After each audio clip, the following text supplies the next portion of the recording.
I imagine that you share this concept with a lot of people. Now, I guess for some people, it's probably very uplifting, and it's very nice to hear. But does this concept where you're saying your life is very limited, and I'm giving you here a whole different perspective, a higher vantage point? Does that scare anybody? Do you ever have like, okay, Rabbi, I'm not interested in hearing about this Moshiach thing if this is what it means? Yeah, absolutely. People are generally terrified of a reality which is different than the way they know it. And most people, I say many people spend their lives trying to keep their life within the box that they know and they're familiar with. Yes, and that's a large part of what we're going against when we speak about Moshiach. And that's why I think it's very important to show the personal benefits that we get when we live with the idea of Moshiach, and we believe it deeply. So when they see that their problems, the problems which seem so big actually seem so much smaller, and they see that. They do see that. The classic example where I see people see that is when we have a lot of guests over, and someone breaks a glass at the Shabbos table, and they see how it has no significant meaning to us. Like, we're really fine with it. I can't say that's that's entirely a holy perspective. We just know, but in a certain respect we no longer get caught up in $8 on a glass. That's actually is not what dominates our life. And that's because our heads are, to some extent, raised to higher values, and therefore these things are not of great value. Yeah, say no, we could buy another one. Quick fix, easy fix. Whereas, there can be a 3-day fight in the family over that broken glass. And from the reactions I see, I think maybe that's what they're used to, right? So these are all ways of us actually showing them that a higher perspective actually makes the things that bother us smaller. Doesn't mean it takes everything away. And that's showing them, and that's a Moshiach perspective. We connect that with Moshiach, that's a Moshiach perspective, and it truly is. We're not stretching anything here. This is exactly what it is. When I teach about Dira B'Tachtonim, I translate or encapsulate the idea, this implementation so that we bring Moshiach to reality as integrating the reality and awareness of God in this world. So that every time we do anything that is associated with God, what are we saying and what are people seeing when they see us doing those things? They say, this is a person who believes in God. They see an expression of God in the world. That is integrating God in the world. It's interesting that I looked up how much a football coach gets paid. And he gets paid far less than the key players. He gets paid handsomely, but he's nothing like the quarterback. And the reason, but there's good reason why. The coach is telling the quarterback what he should be doing. The coach himself can't necessarily do it. He may never have been a quarterback. He observes it, he understands it, and he knows how to tell someone what they need to do. But it's the quarterback who actually has to implement that. And he needs to make it a part of his being, that when he gets onto the field, he not only knows what he is meant to do, but he actually knows how to do it, so that when he picks up his arm does exactly that. That is integration. That's not just an idea that I understand. That's the implementation of the idea, but it's being one with that which It's interesting also that athletes, the biggest challenge athletes have is not their ability to perform physically.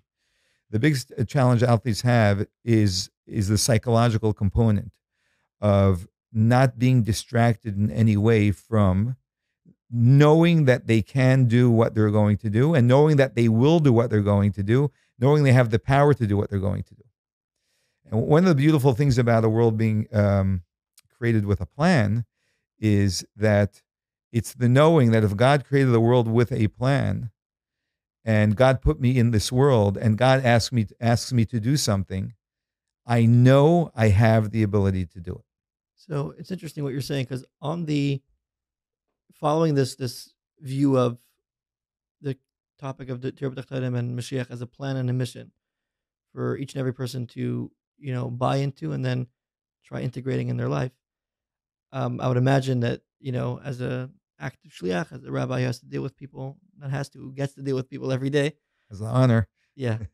I would imagine that, in the last couple of months, based off the situation that we're dealing with, we're on many levels, we're dealing with a state of cheshech, which is more than what it was, last year. I mean, there's no way to know from Hashem's perspective, but in people's reality, in a way, it works with the medrash that we're learning over here, where you have, it doesn't just talk about the fact that at the beginning of creation you have Ruach Hashem Malach HaMashiach, you have, the foreshadowing of Mashiach coming. You also have, part of the plan is the four stages of Golus, the 4 Goliyos that we went through. So maybe talk about that a little bit, about how we have in our reality today, where people feel the Golus on a level stronger than usual, in a very, very vivid and clear way.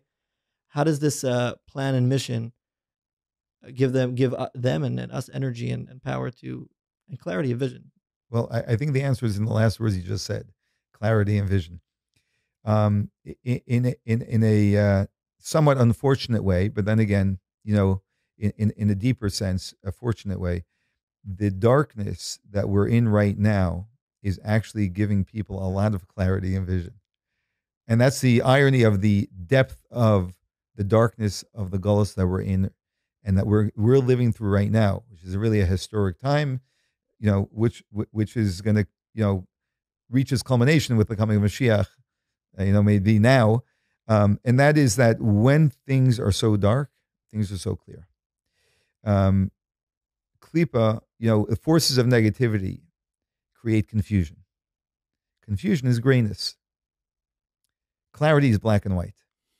And there is something to, and that's why the Gemara tells us, right, that before Mashiach comes, Ein ben David ba, that Mashiach is not going to come unless there is only at a time when the government is absolutely corrupt. Essentially, is what the Gemara says. Is heretical, right?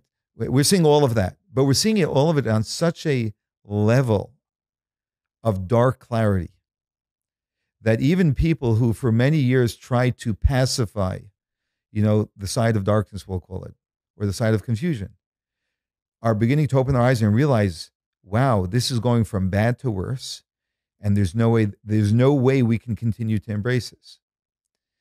And so, and this really, this is a very difficult subject to speak about. Darkness is a very difficult subject to speak about because we have all of us have an emotional reaction. We're talking about it somewhat intellectually, but we have an emotional reaction to any darkness that affects us personally. And when we're in an emotional state, it's very hard to have clarity. But, that's part of our mission. Part of our mission is to try the best of our ability, and we get better and better at it as we exercise that more and more. And this is encouraging to show people as well that to have clarity of perspective, even when things are difficult, to remind ourselves, to reorient ourselves. We may lose ourselves, but then reorient ourselves. I mean, October 7th, we lost ourselves. I mean, I lost myself, right? It was overwhelming. But a day or two later, and especially because I had to stand up and speak to a community of people, so I worked very hard to reorient myself and say, what is the clarity here?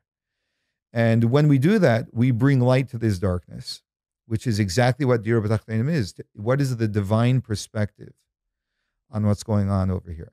And sometimes our emotions are very resistant to that. And this is the experience we have when we speak to a fellow Jew who is not familiar with the subject of Moshiach. Their resistance is not even a conscious resistance. It's just a resistance by everything they know. They just know the world very, very differently. And so we have to, us understanding that makes it, will help us make them more comfortable in embracing this new idea, not as you need to accept this, but I want to share with you how I see the world. And when they see us as beautiful people who are selfless, who spend a significant part of our lives giving to others, so they see the results of this perspective, right? And then they hear where this perspective is coming from, and we attach the two. That I live this way because I believe this is an expression of God, and this is integrating God in the universe. That is all part of bringing Moshiach to the world and first and foremost to the Jewish people.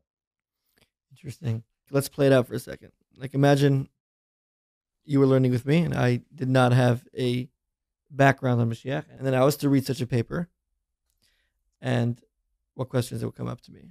When I have a mission to get you to believe in Moshiach, right? That itself lacks some integrity.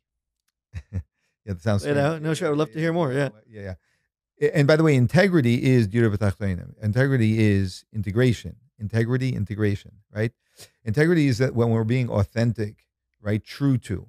So Mashiach is not an idea that I want you to believe in the way I believe in. Mashiach is how I live my life. And I'm simply sharing with you that the reason why I lead a life like I do is because I know this to be true. And so sometimes when we are coming to someone and trying to get them to know something, sometimes that shows up almost sometimes like when the person that is not getting it, they'll question, and it'll almost be like a disagreement, and I'm going to prove it to you. That puts us at odds. We're not on the same, we're on opposite sides of the table, right? When I'm simply sitting next to you and sharing with you, what drives me, where this comes from, right? And I'm just sharing with you who I am. There's a way of teaching these ideas as not as academically, like as I'm going to teach you an idea, but I'm going to share with you what inspires me. So I'm not teaching you an idea. I'm sharing with you something that, an idea that I know that inspires me, right? That itself is a way of doing this. So in a way, personally, I can tell you for myself, this is really a learning experience for me, as that I'm learning a lot more about Moshiach, and not only learning about it, but integrating it, as you're saying, with the process of working on it. And I feel that every Shliach that's going to use it, anyone not Shliach, everyone that's going to use it will, on some level, feel that experience as well, where you can suddenly see how, when you talk about Bria Sa'olam, Mashiach is a central fact. When you talk about Matan Torah, it's a central fact. You talk about Moisés Mitzrayim. Again, the Sichas tell us, but when you give it over to somebody else, and you have to give it over in words that make sense in English. You can't just say, this is what it says. I know, I believe in it. That really changes a lot. Yeah. Actually, to me, this is a critical component in effective teaching. Even when we're teaching, like when I teach a full out class, right? It's an hour and a half, whatever it is, right? When I'm teaching it as an idea that you should know, I'm weakening my teaching. But when I'm teaching it as an idea that I know, that's a beautiful idea, it makes it more available to the student, because I'm not pushing it down their throats. I'm not imposing. So that's what I'm trying to convey over here. So even teaching this, and it's a teaching style, right? I'm teaching it as I relate to it, not as you should relate to it. When someone sees that I am genuine with it, that makes it so much easier for them to be genuine with it. Yeah. Just before we conclude, I just want to share a few lines of a letter, which was a Mechtav Klali, a letter that the Rebbe sent out addressed to the Jewish people in 1959, just before Rosh Hashanah. And towards the end of this letter, the Rebbe writes, if a person does not fulfill his task and does not utilize his inestimable divine powers, it is not merely a personal loss and failure, but something that affects the destiny of the whole world. And these few lines, to me, capture much of what we were discussing. That there's a plan. We're a part of this plan. We're only a part of it, of this enormous, enormous plan, that it's difficult for us to even appreciate what God has invested in us, the capability God has invested in us to be able to do towards this plan, which is the era of Moshiach. And that when we don't do it, it's not about us affecting our own lives. It's about us affecting, impacting the entire plan of the universe. So this is very empowering. It could feel overwhelming, but it's actually very empowering, because we begin to realize, the full greatness that was invested within us. Thank you very much, Rabbi Weinstein, for coming here and having this conversation. It was a very, very enlightening and very helpful conversation. I hope that a lot of the concepts and ideas that you shared will be used and can be used by whoever's listening and whoever wants to teach about Moshiach. What we're presented here, what has been discussed and been referenced countless times, is the Alef, which is a new Moshiach education tool. Short, standalone, 20-minute, no prep, text-based Moshiach education that can be learned with chavrusa or a small group of people. Very, very helpful tool, which we're launching right now. So if you're interested, or I hope you are, sign on to thealef.co, log in, and buy in. Of course, the first 6 months are free. And the one thing I can say is give it a try. Try it once, learn it with one person, learn it with two people, and you'll see our company guarantee is that they're really, really going to like it.